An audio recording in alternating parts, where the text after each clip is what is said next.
você resolve ir contra todas as correntes daquele momento e dizer que um produto da comunicação, considerado de massa e de menor valor, que ele era cultura, que seria aí a telenovela e que gerou as páginas amarelas da Veja. Você ainda continua com o mesmo pensamento? Nossa, mais ainda. Aliás, agora mais gente, né, tem coragem de se aproximar disso.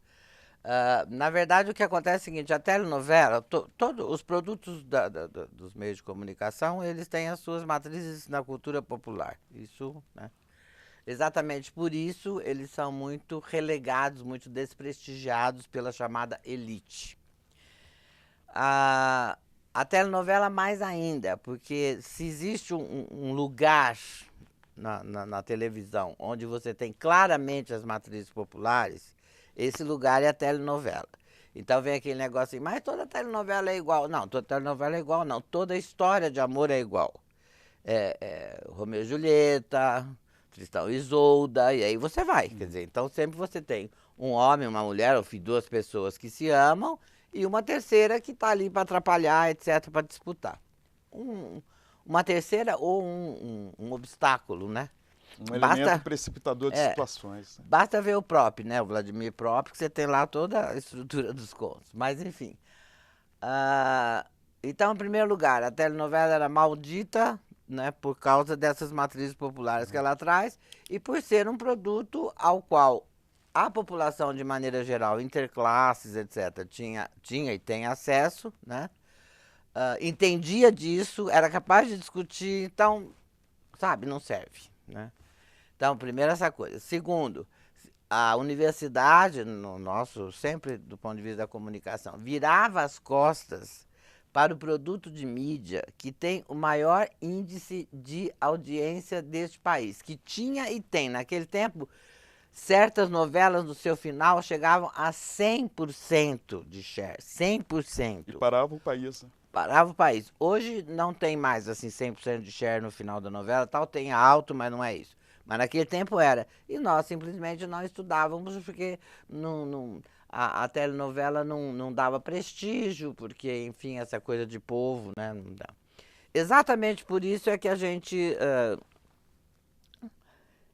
quis fixar esse objeto como sendo nosso.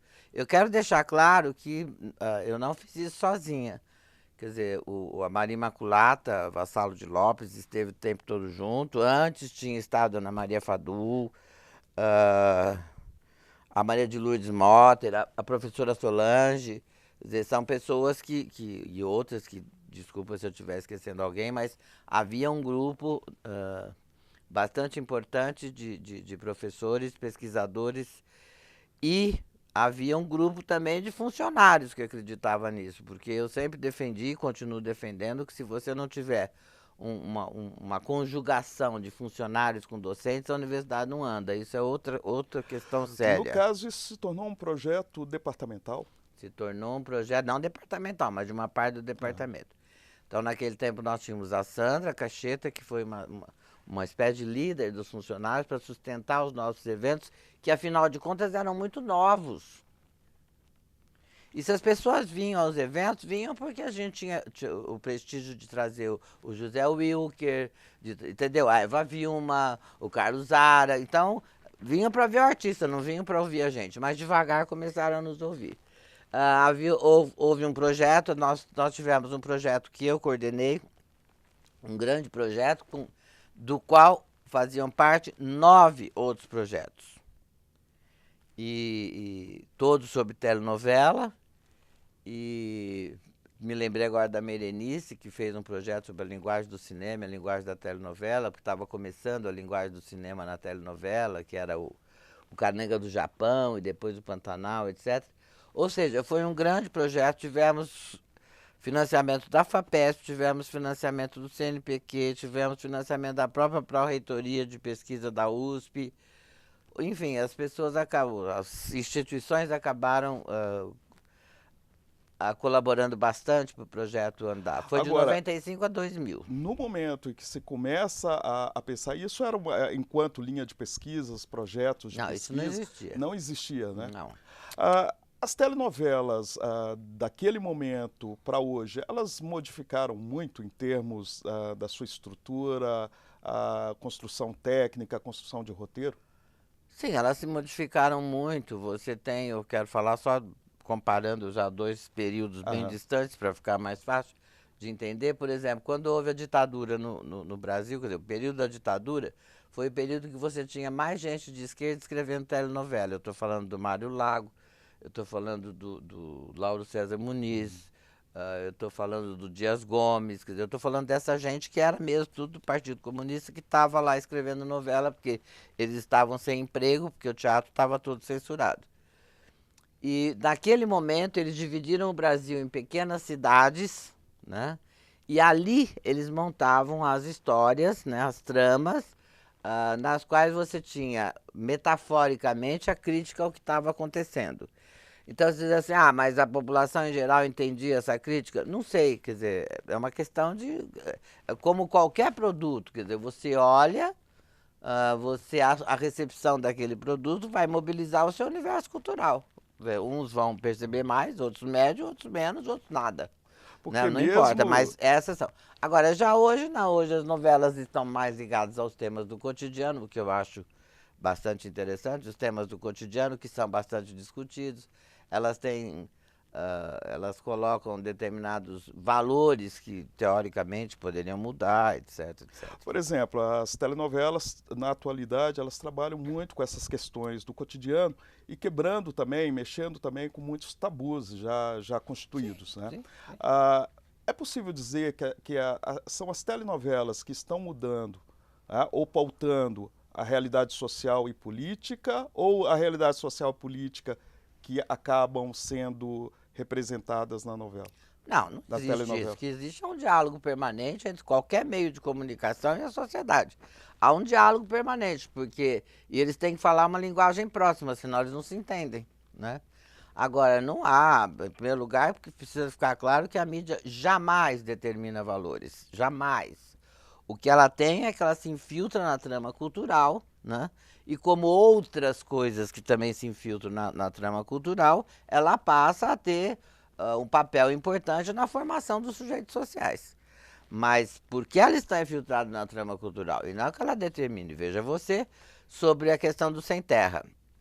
Houve uma novela que colocou a questão do sem terra, etc. Foi um momento importante. Pesquisas feitas pela CNI, pela Confederação Nacional da Indústria, indicam que naquele momento as pessoas achavam que devia mesmo deixar que os sem terra trabalhassem a terra, etc, etc, etc. Isso durante a novela. Terminou a novela, mais um pouco, houve outra pesquisa e já não era mais nada disso. Tem que defender a propriedade privada, tal, tal, tal. Ou seja, enquanto ela está no ar, existe uma apropriação daquilo que está acontecendo. Agora, a incorporação desses valores é uma coisa que demanda que a sociedade tenha amadurecimento para incorporá-los. Não é a novela que pode fazer isso, infelizmente. Eu sempre digo, eu fiz sempre muita política, eu venho do Partido Comunista, etc, etc, né? Aliás, devo minha formação ao Partido Comunista Brasileiro mais do que a tudo. O, nós dizíamos o seguinte, se realmente os meios de comunicação fossem assim, a gente tivesse esse poder, a gente fazia uma ação, tomava a Globo, ficava lá 3 dias, sabe, colocando o noticiário do jeito que a gente queria e estava feita a revolução. Não é nada disso. As coisas são muito mais complicadas do que parece. Agora, as telenovelas também elas passam a usar muito um recurso, né, do marketing mesmo, que seria o merchandising. Né? Ela utiliza o merchandising tanto para vender produtos e também para trabalhar ideias, né, conceitos, que seria aí o merchandising social. Social. O que você pensa a respeito disso? Merchandising social, eles não falam mais isso, eles falam em ação socioeducativa. Eu acho que a ação socioeducativa é a novela como um todo, não é alguma coisa que a novela apresenta. Claro que as novelas têm sempre um tópico predominante, um aspecto predominante, etc. Mas, por exemplo, o aspecto predominante dessa novela que nós estamos tendo aí às 9, 9h30, me parece ser, obviamente, a questão da família, a questão da mãe, como a galinha choca, que quer os seus pintinhos ali embaixo, né? E evidentemente ela não tem sucesso com todos. Enfim, Você tem alguns temas que são mais importantes. Mas a ação socioeducativa, que é como eles chamam agora, o merchandising social também, ela se dá pela novela como um todo, não se dá particular. Aliás, eu acho que a telenovela, continuo achando que a telenovela deveria estar nas escolas, porque se a telenovela estivesse nas escolas, se os professores fossem preparados para discuti-la, né, evidentemente você teria uma outra maneira de ver. Os alunos teriam uma outra maneira de ver. Essa, por exemplo, seria a proposta da educomunicação, que é uma outra área que você também lutou muito, né, para que houvesse isso enquanto curso dentro da USP, e que na verdade aconteceu, né, no ano aí de 2010, né, que tem o vestibular da FUVEST para licenciatura em educomunicação, que na verdade acaba sendo uma vitória sua também, porque fez parte de toda a sua luta nesse sentido. Vide a revista. Exato. Sem ela não teria saído nada. E a revista a revista Comunicação e Educação. Eu me orgulho muito de ter. Eu digo que eu inventei e toquei. Mas em relação à questão do uso da telenovela como instrumento didático-pedagógico, né, não, eu acho que toda a mídia tem que ser usada, a telenovela também, mas de qualquer modo é preciso preparar o professor, quer dizer, discutir com os alunos a novela a partir do senso comum é um absurdo, né? Então é melhor... Não, nunca é melhor não falar nada, sempre é bom que se fale. Mas eu acho que os professores teriam que ser preparados. Você perguntou se isso é educomunicação. Pode ser uma faceta. A educomunicação, que eu não gosto desse termo, né? O professor Ismar, que é o que fala educomunicação, etc., ele sabe disso, né? Eu gosto do termo comunicação e educação, porque eu acho que a nossa questão, a nossa dos comunicadores, é ver a educação a partir do prisma da comunicação. Ou seja, é preciso, quando eu falei agora há pouco da trama cultural, não sei o quê, da mídia na trama cultural, é preciso que a gente veja que o aluno é educado nessa trama, certo? E nós temos que discutir essa trama cultural para estarmos fazendo comunicação e educação. Quer dizer, nós vamos educar a partir da comunicação, a partir dessa trama. E para mim, educomunicação não é o que as pessoas outras acham. Então, por favor, eu continuo achando que a educomunicação, ela dá o sentido oposto, ou seja, é a comunicação vista do ponto de vista da educação. Embora eu seja uma pessoa que sempre me dediquei à educação, eu quero deixar claro que eu fui professora de fazenda e de tudo que você puder imaginar, né? Até chegar à USP, eu não cheguei à USP do dia para a noite. Apesar disso, que eu sou apaixonado, e comunicação e educação foi uma outra coisa que realmente, para a qual eu me dediquei muito e me orgulho disso, mas eu acho que a educação ela tem uma postura mais conservadora diante das coisas. Então, eu vou dizer para você, há 2 anos atrás, uma orientanda minha da SPM, do mestrado da SPM, estava fazendo um trabalho, eu falei, por que você não faz uma pesquisa com pós-graduandos de comunicação e de educação? Sobre a questão de mídia, programas e tal. E eu gostaria muito de ver, né? Ela fez aqui com o pessoal da educação da USP, na pós-graduação. E ela pegou a SPM, não pegou nem a USP, pegou a SPM de comunicação.